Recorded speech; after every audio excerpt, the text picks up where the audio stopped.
Is this toxic ingredient hiding in your food? It is MSG, and it's a flavor enhancer. It could be labeled as any one of these things on your food labels. Please check it out. Please screenshot this. It is a neurotoxin, meaning that it destroys neurons in your brain where your leptin receptors are sitting. And this is one of the reasons why you eat certain types of food that have this ingredient.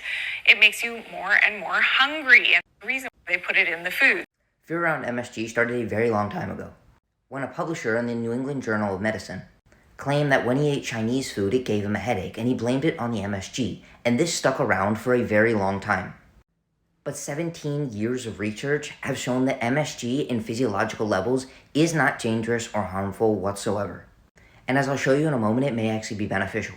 The first thing to know is that MSG occurs naturally in food, such as tomatoes, onions, spinach, green peas, cabbage, and broccoli, and even cheeses. The first thing to know is that many people claim that monosodium glutamate will raise the levels of glutamate in the brain, and high levels of glutamate inside of the brain could be linked to anxiety. However, many reviews have found that MSG does not raise brain glutamate, because glutamate enters the bloodstream but does not enter into the brain, because we have a barrier surrounding our brain that only allows specific molecules into the brain. However, when you inject 1,000 milligrams per kilogram of MSG into newborn mice, it does cause cognitive deficits. So what would this mean at human levels? This package of glutamate contains roughly 500 servings of glutamate. But in order to get 1,000 milligrams per kilogram, a 78 kilogram person would have to eat the entire bottle. And not only that, in this study they actually injected it, they did not consume it. Another study where they allowed mice to consume 30,000 milligrams per kilogram, so approximately 30 of these, there were rapid increases in their blood levels of glutamate, but it still wasn't enough to cause any neuronal lesions or have any impact on cognitive function. This is why many studies have realized that the amount of MSG that you would need to consume to have any impact on your brain would never be encountered by the amount of glutamate that humans are naturally consuming. So you do not have to fear MSG. With that being said, there are two things that I want to point out. MSG does increase appetite acutely. It's not because MSG is destroying neurons in your brain. It's because MSG stimulates a taste receptor on our tongue, called the umami taste receptor, in the same way that sugar stimulates the sweet taste receptor and salt stimulates the salty taste receptor. This causes the food to taste good, and we increase our intake of it.